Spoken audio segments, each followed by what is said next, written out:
right, so Naughty Dog is issues going on with Naughty Dog. We already know issues going on with Sony, with Bungie and Destiny, which I got to do a full-on video on. I just need to put everything together, like all the sources and everything, put it all together, and then just and talk about it that way.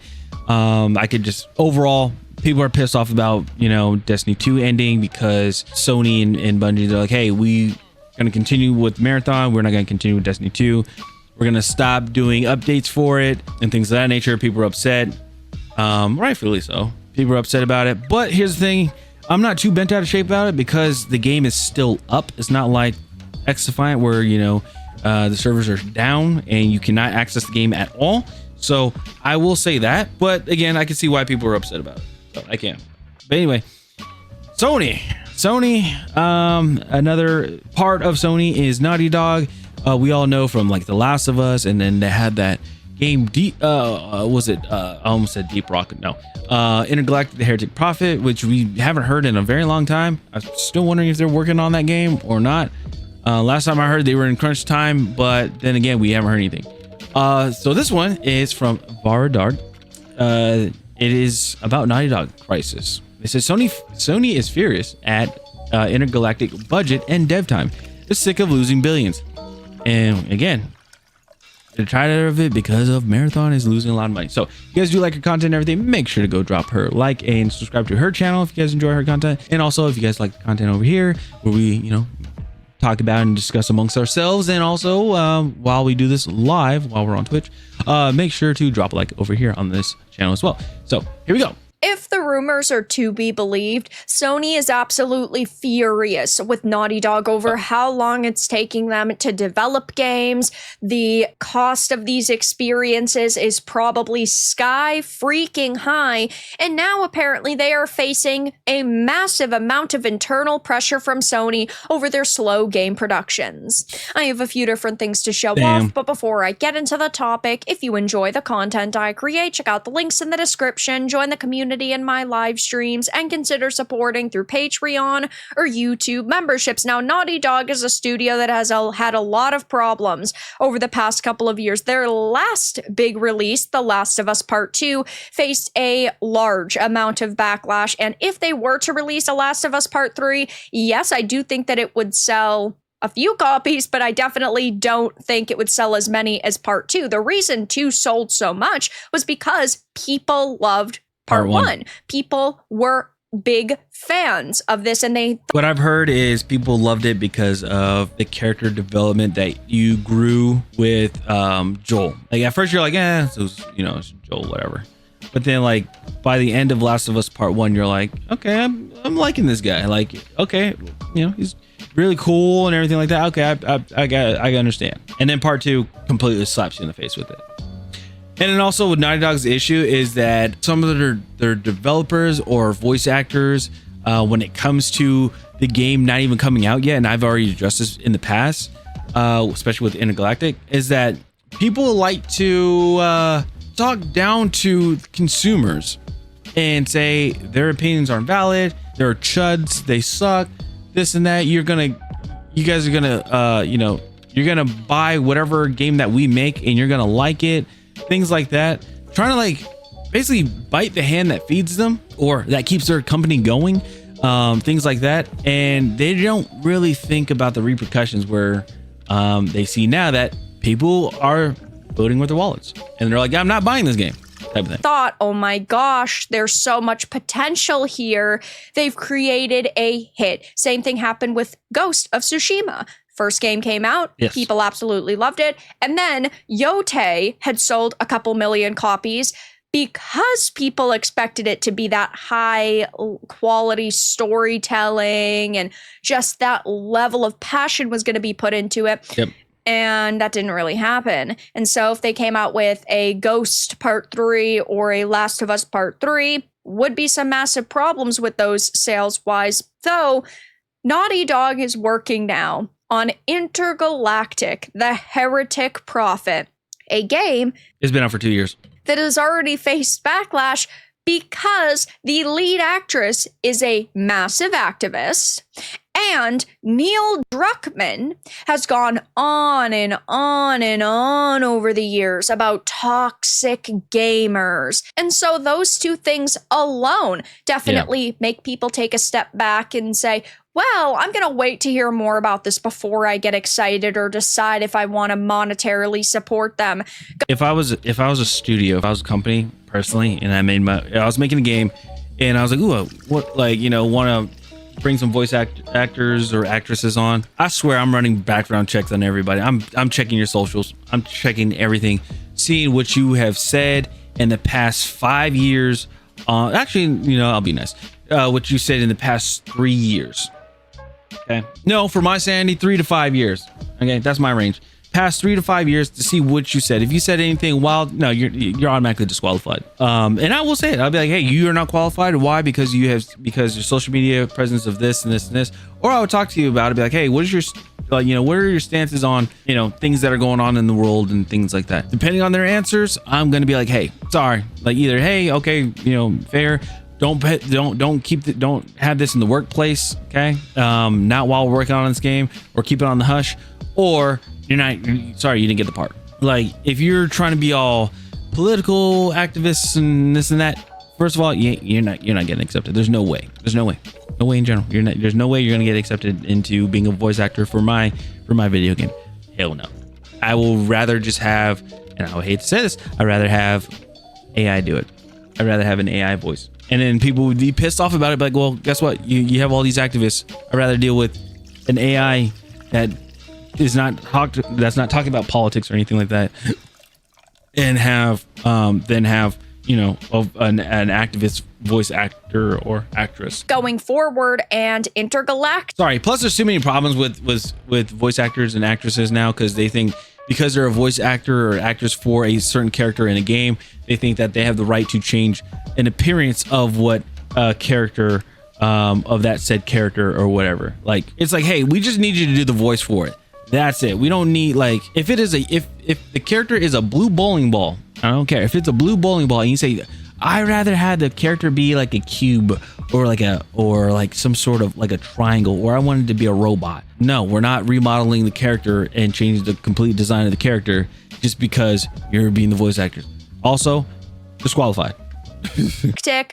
We've only seen a very tiny bit of it, but it doesn't really sound all that unique. It just sort of sounds like another generic space game. I guess we'll have to see if that ends up being the case. But a couple of months ago, we had heard that apparently Naughty Dog developers were hit with mandatory overtime to finish an internal demo for Intergalactic, the Heretic Prophet. So, of course, they are still years and years and years and years and years away from actually releasing this, if they're not even done like internal demos. They announced this way too early.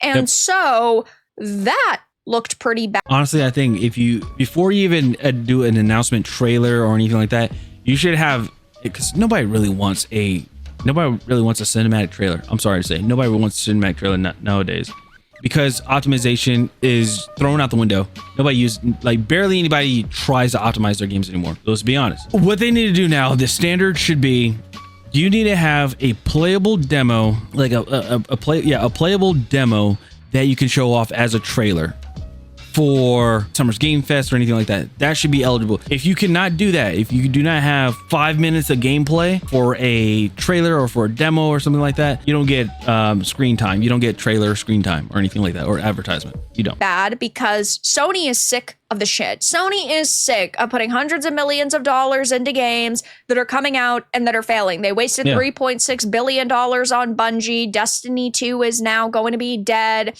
and Marathon has flopped.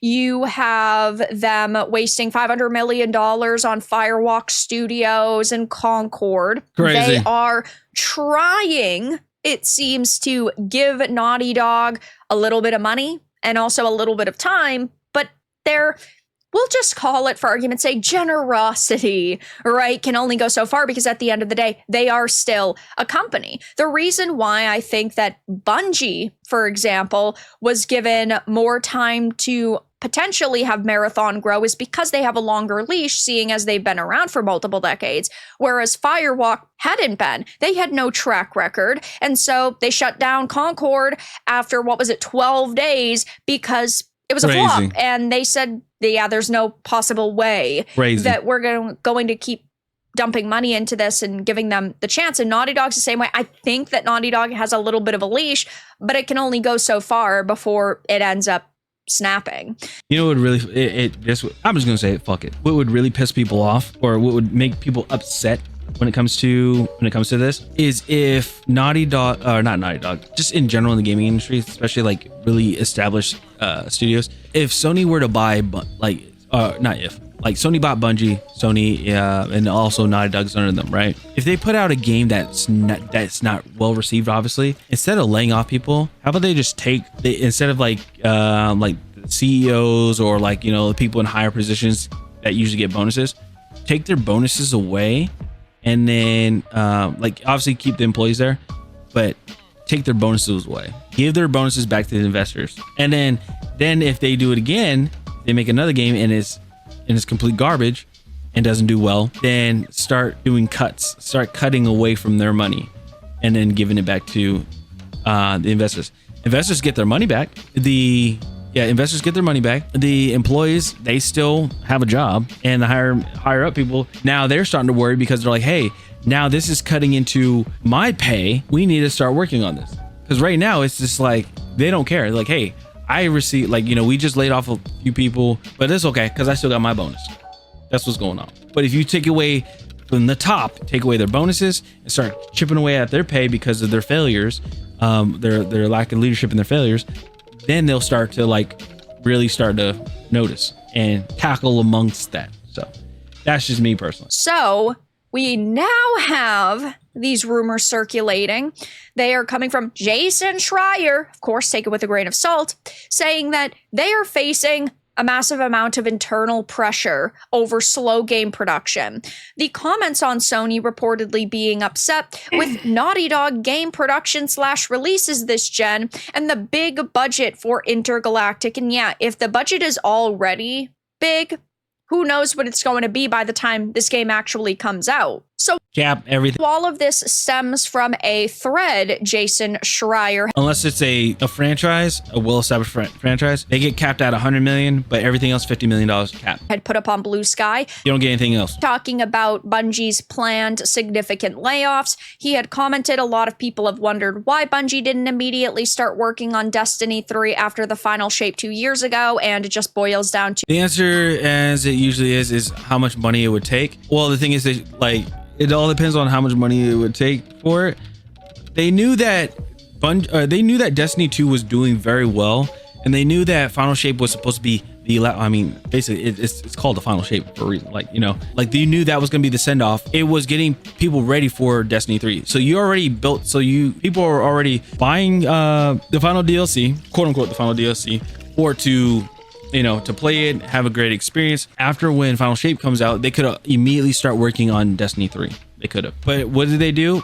They decided to add Edge of Fate and Renegades to try to milk more money out of Destiny players, obviously in Bungie, while they're working on Marathon. That's the problem there, I have to say. To how much money it would take. Somebody commented, company that has no issue letting Naughty Dog spend 5+ years and $300 million on a single player title, now concerned about spending money on a new MMO shooter with a built-in fan base just fantastic. And he commented, oh, they definitely have an issue with that. And I think anybody with half a brain would know that they don't want to spend $300 million on a game that's going to take probably a decade to develop. They want quicker releases than this. But we also see that there are problems happening at these studios, right? They are hiring activists. They are not hiring talented, passionate developers who actually... I was gonna say, people that are passionate, that actually want to make the game. They're not hiring a team that are all on the same page, the same wavelength.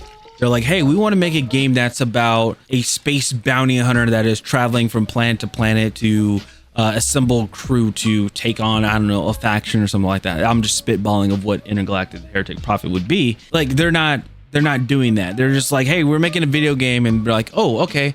Hey, I want to, like, let's hire this person. Oh, let's hire this person. Like, I worked with this person before. Let's hire this person because their father is the CEO of this company, and they said that they want a job, so let's hire them. It's a lot of nepotism in the game industry. I mean, it's just what it is in the entertainment industry. A lot of nepotism, and they think because of that, they think like their game is going to be a hit. Know what they're doing. And so when their backs are against the wall and they're backed into a corner and they're told you have to get things done, and well, we hear that there's things like mandatory overtime happening at the studio. It ends up with Sony probably just saying, okay, we saw what we need to see, keep on going, but then they ask for more money.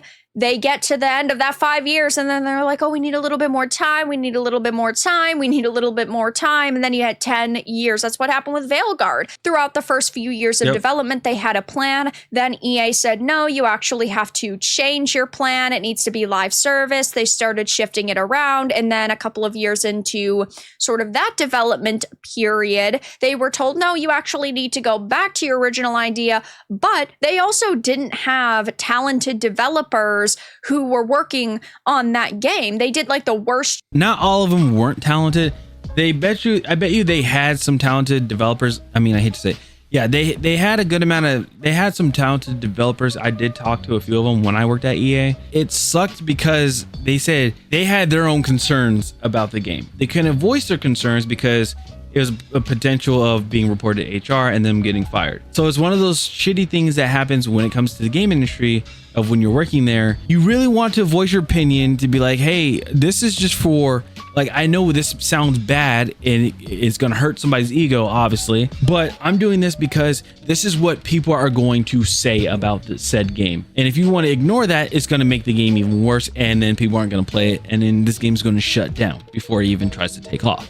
That's what's going to happen. But look what happened to Veilguard. Let's put it that way. Job possible. It's not even like the story or the aesthetic made. Last thing I want to say is when it comes to video games in general, if you look at LinkedIn, and it doesn't matter what game it is or what position it is. If you look at LinkedIn, it says usually at the bottom for like, you know, qualifications and things like that.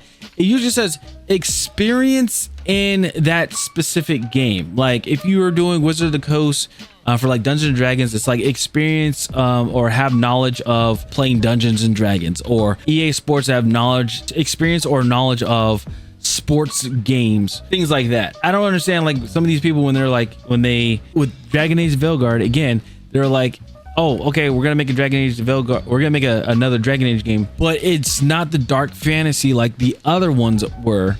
This one is completely different. It's weird. Made a lot of sense or were good. The characters didn't resonate with gamers. Nobody really liked that experience, and that's why it was dead on arrival. And Intergalactic, the Heretic Prophet, is their future. It is what Naughty Dog has right now. We haven't heard anything about A Last of Us Part 3. Nope. Except for rumors that, that they want to work on that next. Okay. We've heard if they made maybe Days some Gone too, whisperings, I suppose we'll call it, because they're not full-blown reports, that they want to revive some of their past franchises and series, but ultimately they need to get Intergalactic the Heretic Prophet done first. All of the money that they are getting is going into this game. And maybe they shouldn't hire very controversial actresses like Tati Gabrielle, who are going to take to their social medias and post memes owning the chuds that say, oh, it's woke, it's so DEI-licious, right? And stir up controversy. Maybe they should hire an actress who is an activist and goes into interviews and talks about how toxic the industry is. Maybe someone like... Along with the NDA that they had to sign, they also have to sign an agreement that they cannot use social media until the game is done. Don't care. Cannot use social media because you are representing the game itself. You cannot access your social media. You cannot use social media to talk about anything. If you do, if you violate that, we will remove you from being a voice actress of the game. Neil Cuckman should not attack his potential customers on social media, and people would be like, yeah, I am going to support you going forward. But I think anything that they put out now is going to be heavily scrutinized, and really, they deserve it. Scrolling through the comments really quickly before we wrap up this video, people are saying things like, I don't like the sound of that. Makes it seem like they don't really have confidence in the upcoming title. And that is definitely true. So what? Intergalactic is probably going to sell 15 to 20 million copies. Naughty Dog will be fine. And we have absolutely no idea that this is going to happen. This could be a game that, yes, sells pretty well because of Naughty Dog's name alone, or it could massively underperform when it finally releases, because this might just not be an experience that people are looking for at that point in time. You mean Sony has an issue with Naughty Dog production when they had them work on The Last of Us live service for how long before canning it? They need to break off from Sony. That's definitely not going to happen. No. Was an easy source of money would be continue posting on PC. And yeah, that also is going to potentially be a problem for them because they're not launching on as many platforms as possible, which should equal as much money being made up front as possible. So yeah, this is not looking particularly good for Naughty Dog right now. They are facing internal pressure. Their game budgets are ballooning. Production lengths are extremely long. Months ago, we heard that they were being hit with mandatory overtime to finish demos. Never mind how many more years it's going to take to finish this game up. And yeah, it looks like Sony is sick of the BS. But that's all that I really had to discuss in this video. Let everyone know your thoughts in the comments below. If you found this important and informative, make sure to give it a like, share it, and subscribe to the channel. And if you didn't, give it a dislike. I appreciate your support either way, but I'll talk to you all again in the next video really soon. Yep. So that is the pain and suffering that is going on with Sony, which is insane. All right, let me go ahead and link her video. Be sure to go drop a like, make sure to go subscribe to her channel if you guys do enjoy her content. Yeah, it's insane. See what's going on with games in general. Again, anything that takes like 5 years or more, like there shouldn't be any, let me put it this way, there shouldn't be any bugs. There shouldn't be any bugs or any issues like that. Anything game breaking should not be in the game. And then the amount of people that work at these places, let me see. Naughty Dog. So Naughty Dog, headquartered in Santa Monica, California, currently employs between 400 and 1,000 personnel. That should tell you something. Let's put it that way. That should tell you something. They shouldn't have a problem making a game if you got over 1,000 people. Now, obviously, not all of them are developers. You know, you got the artists, you got art teams and stuff like that. So shouldn't be that hard. But it is what it is. Anyway, what do you guys think about this whole thing? What do you guys think about Naughty Dog? What do you guys think about Intergalactic, the Heretic Prophet? Because that is supposed to be their next game. Do you guys think it's going to sell well? Do you guys think it's going to hit the 15, 20 million copies? Do you guys think it's going to flop? What do you guys think? I'm not trying to prey on the downfall or anything. I'm just saying, like, they were really trying to push this game, and then out of nowhere went very quiet for the past 2 years. It went quiet, and it's not looking good. Usually when games go quiet, it doesn't look too good. Yeah. So anyway, stop channel. I'll see you guys later. Have a great one. Peace.